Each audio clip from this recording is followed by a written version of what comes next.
Hello नमस्कार दोस्तों, welcome back to Curious Sharif the daily dose of Indian football. तो सबसे पहले बात करते हैं नेशनल स्पोर्ट गवर्नेंस बिल 2025 के बारे में, जो कि कल राज्यसभा से भी पास हो चुका है। एंड दैट मीन्स कि अब ये इंडिया में लॉ बन चुका है।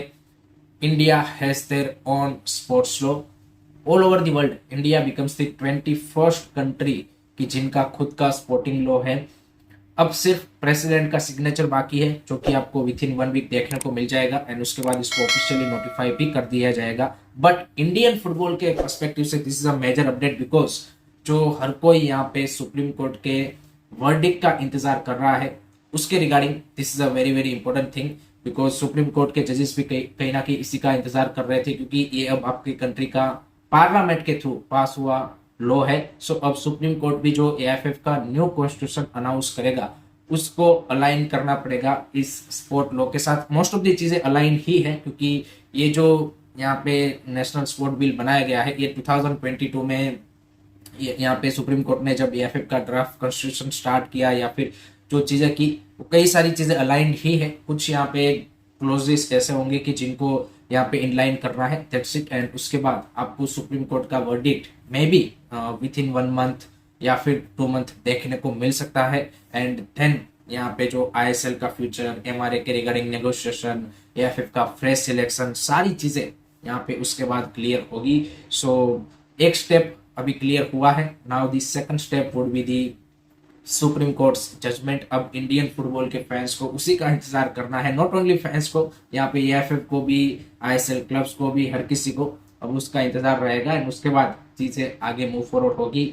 सुनने में ये भी आया कि आईएसएल के जो 11 क्लब्स है जिन्होंने एएफएफ को लेटर लिखा था, वो भी बहुत जल्द यहाँ पे सुप्रीम कोर्ट में अपील डालने वाले हैं कि आप जल्द से जल्द अब एमआरए के रिगार्डिंग या फिर जो यहाँ पे न्यू कॉन्स्टिट्यूशन के रिगार्डिंग है, वो यहाँ पे अपना वर्डिक्ट सुनाइए, ताकि इंडियन फुटबॉल का जो सीजन है वो यहाँ पे आगे बढ़ पाए। सो चीजें अब थोड़ी सी मे बी मूव अप होती हुई दिखे नेक्स्ट विथ इन 1 मंथ या फिर 1.5 मंथ। बाकी देखते हैं क्या होता है। Late me no guys, what do you think about this? Do let me know in the comment section. Second बात करते हैं भाई आज होने वाले ACL 2 के प्लेऑफ मैच के बारे में, जहां पे FC गोवा टेक ऑन करेगा Omani club Al Saeed. This is a big match for FC Goa and every players या फिर किसी भी क्लब का जो फैन होता है, वो अपने क्लब को हाईएस्ट लेवल ऑफ कंपटीशन में खेलते हुए देखना चाहता है। So this is a good chance for FC Goa to play ACL 2 की, जहां पे उनको अल नसार रोनाल्डो का जो क्लब है, या फिर सेफान, या फिर बाकी जो यहाँ पे वेस्ट रीजन में पर्टिकुलरली कतार, ईरान, यूएई एंड यहाँ पे सऊदी, इन कंट्रीज के जो टॉप क्लब है उनके सामने खेलने का मौका मिलेगा। सो this is gonna be the big match. शाम 7:30 इंडियन स्टैंडर्ड टाइम के हिसाब से मैच गोवा के फतोरा स्टेडियम में खेला जाएगा। फैंस भी काफी बड़े नंबर में आने की उम्मीद है। एंड खेल रहा हूँ टीवी के ऑफिशियल यूट्यूब चैनल के ऊपर आपको ये मैच देखने को मिलेगा। मनोलो मार्केस ने प्री मैच प्रेस कॉन्फ्रेंस में चीज बोला है कि आई नो कि it's gonna be difficult for us, but उनके लिए भी उतना ही डिफिकल्ट होगा। And as we all know कि अल सईद के जो मोस्ट ऑफ द प्लेयर है वो उनकी ओमानी नेशनल टीम में भी खेलते हैं। I think 7 players playing for the national team. And पूरी जो स्क्वाड है अल सईद की 99% ओमानी लोकल प्लेयर है। 1-2 फॉरेनर्स ही हैं उनकी टीम में। आई थिंक रिसेंटली उन्होंने एक सेनेगल का स्ट्राइकर साइन किया है, उसके अलावा आई थिंक एक लाइबेरिया का स्ट्राइकर है, दैट्स इट। बाकी सारे उनके ओमान के प्लेयर्स है। सो टफ तो होगा गोवा के लिए, क्योंकि उतने कम्पिटिटिव मैचेस उन्होंने अभी खेले नहीं है। 2-3 यहाँ पे प्रैक्टिस मैचेस खेले। एक इंडिया अंडर 23 के सामने खेला, जहाँ पे उतना कम्पिटिटिवनेस उनको मिला नहीं, फाइनल से उनको हराया। उससे पहले आई थिंक एक Salgaocar FC and tempo FC के साथ भी उन्होंने एक प्रैक्टिस मैच खेले हैं। सो दैट्स इट, उतनी ही प्रिपरेशन रही है। 2-3 नए फॉरनर्स भी ऐड किए हैं, जेवियर सिवेरियो हो गए, David टिमोर, Paul Moreno. So I think it's gonna be interesting one. And जैसे मनोलो मार्केस ने बोला कि इट्स ऑल और नथिंग, बिकॉज आपका नेक्स्ट आगे आईएसएल का सीजन तो हो नहीं रहा है। So this match is gonna be really really important. अगर वो जीतते हैं they will play next month ACL 2 first match, otherwise they will goes into the AFC challenge league, जो कि मेरे हिसाब से उतना उनके लिए एक्साइटिंग नहीं होगा, because everyone wants to play a more competitive tournament. So वही वाली चीजें, मेरी एक्सपेक्टेशन तो है कि भाई गोवा शायद ये मैच निकाल ले। डिफिकल्ट होगा, टफ होगा, बट उम्मीद तो है as a Indian football fan की भाई इंडिया से कोई क्लब ACL 2 में यहाँ पे खेले। मोहन बगान इज प्लेइंग, सो 2 क्लब होंगे तो और ज्यादा मजा आएगा। बाकी आपकी क्या प्रिडिक्शन है बता दीजिएगा कमेंट सेक्शन में।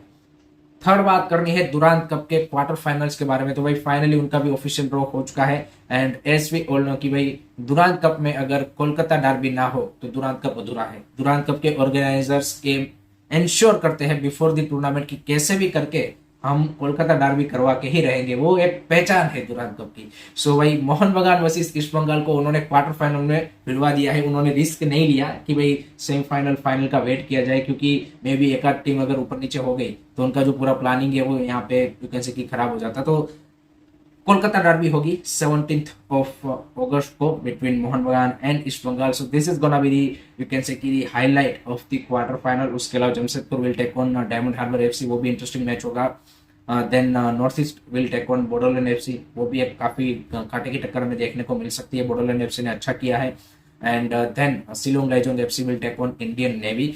सो ये 4 क्वार्टर फाइनल हमें देखने को मिलेंगे and obviously we are most excited about the Kolkata derby की कौन उसमें जीतेगा, बिकॉज ईस्ट बंगाल ने भी इस बार अपनी टीम तगड़ी तैयार की है, जिस तरह से उनके पास फॉरनर्स है, इंडियन प्लेयर्स है। So I think this Kolkata derby will be neck to neck Kolkata derby. बाकी आप कौन से फिक्सर्स के लिए एक्साइटेड हो, आपकी क्या प्रिडिक्शन है about the quarter final, comment section में जरूर बताइएगा। नेक्स्ट उसके बाद बात करते हैं इंडियन नेशनल टीम के हेड कोच। भाई फाइनली खालिद चमील बन चुके हैं। 2 दिन पहले जैसे मैंने आपको अपडेट दिया था कि 2+1 ईयर का वो कॉन्ट्रैक्ट साइन करेंगे, तो वो कर लिया है एंड नेक्स्ट 24 to 48 आवर्स में वो यहाँ पे जमशेदपुर को लीव भी कर देंगे। दैट मीन्स वो जमशेदपुर के क्वार्टर फाइनल के फिक्सर्स में साइड लाइन पे नहीं होंगे एंड 15 अगस्त से नेशनल टीम का कैंप लगने जा रहा है कोलकाता में, ऐसी भी खबरें आ रही है। उन्होंने ऑलरेडी प्लेयरों का लिस्ट भी सबमिट कर दिया है, but the big question is availability of players. क्योंकि आप देखिए क्वार्टर फाइनल में आपके जो यहाँ पे क्लब्स खेल रहे हैं, east Bengal, north east, Mohun Bagan, Jamshedpur, इन सब के यहाँ पे प्लेयर्स आपको 15 अगस्त से मिलेंगे नहीं। बाकी जो क्लब्स नहीं खेल रहे हैं यहाँ पे दुरांत कप, उनके प्लेयरों ने प्री सीजन तक नहीं किया है। So that is the dilemma for Khalid Jamil and that is the situation he needs to tackle on, कि यहाँ पे अब उनको आइडियल कंडीशन नहीं मिलेगी कि भाई सारे उनके प्लेयर्स अवेलेबल होंगे। सो 23 को फाइनल है, तो 2 क्लब जो फाइनल में जाएंगे उनके प्लेयर तो भाई 23 के बाद उनको मिल पाएंगे। सो लेट्स सी उनकी जो फर्स्ट टीम सिलेक्शन होती है वो क्या होती है, कि भाई जिन्होंने यहाँ पे रिसेंटली कम्पिटिटिव मैचेस खेले हैं दुरांत कप में उनको पिक करते हैं, या फिर जो बाकी प्लेयर्स है जिन्होंने अभी तक प्री सीजन भी स्टार्ट नहीं किया उनको पिक करते हैं, वो देखना रहेगा एंड किस तरह से आगे चीजें मूव फॉरवर्ड होती है। सेम इश्यू इंडिया अंडर 23 के लिए भी आ रहा है। कल जैसे मैंने आपको बताया था कि भाई नौशाद मूसा को यहाँ पे जो 25 प्लेयर्स उन्होंने पिक किए हैं, उसमें से 10 ही प्लेयर ऐसे हैं कि जो लास्ट मंथ खेल रहे थे एंड इसीलिए आप देखिए कि जो एफसी गोवा के साथ भी उन्होंने प्रैक्टिस मैच खेला, वहां पे उतना वो कर नहीं पाए।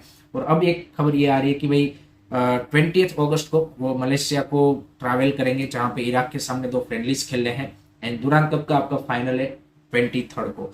सो दुरांत कप में जो फाइनल में टीमें खेल रही है उनके अंडर 23 के प्लेयर्स यहाँ पे अवेलेबल नहीं होंगे for Naushad Musa in the क्वालिफायर्स also even. So I think AFC under 23 क्वालिफायर्स कहीं ना कहीं हमारा कॉम्प्रोमाइज होता हुआ दिख रहा है, जहां पे हमारे पास इस बार एक गोल्डन अपॉर्चुनिटी थी कुछ अच्छा करने की, बट AFF ने पूरा शेड्यूल का मैसअप करके यहाँ पे सारी चीजें बिगाड़ दी है। एंड AFF के जो deputy general secretary M Satya वो बोल रहे हैं कि भाई आई नो कि भाई क्लब्स फीफा विंडो में बाउंड होते हैं, उसके अलावा वो यहाँ पे रिलीज नहीं कर सकते, वो सारी चीजें हैं, बट उनको भी कुछ सेक्रीफाइस करना चाहिए फॉर दी नेशनल टीम। भाई आप क्लब्स को बोल रहे हो, भाई आप ही खुद शेड्यूल ऐसा बनाते हो कि जहां पे आप क्लब वर्सेस कंट्री सिचुएशन कर रहे हो, और ये पहली बार तो है नहीं भाई, हम 2023 से देखते आ रहे हैं। 2023 सितंबर में भी आपने ऐसा किया था, 2024 में भी हमने ऐसा देखा during the Asian cup time, and now in 2025 भी सेम इशू है। आप शेड्यूल ही ऐसा बनाते हो कि भाई क्लब वर्सेस कंट्री सिचुएशन हो जाता है। यही दुरांत कप आपने 10 अगस्त को खत्म कर दिया होता, कोई इश्यू नहीं आता आपका।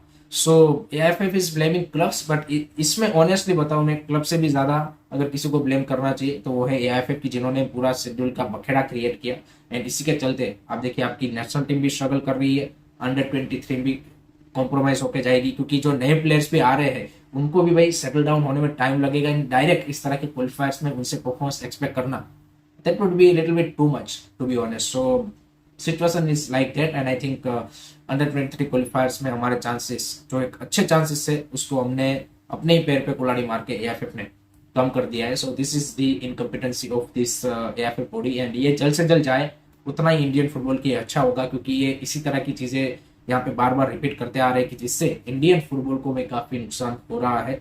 बाकी देखते हैं आगे क्या होता है। What do you think about this guys? Do let me know in the comment section. Thank you very much for watching this video. Don't forget to like share subscribe Curious Study. Jai Hind, जय भारत।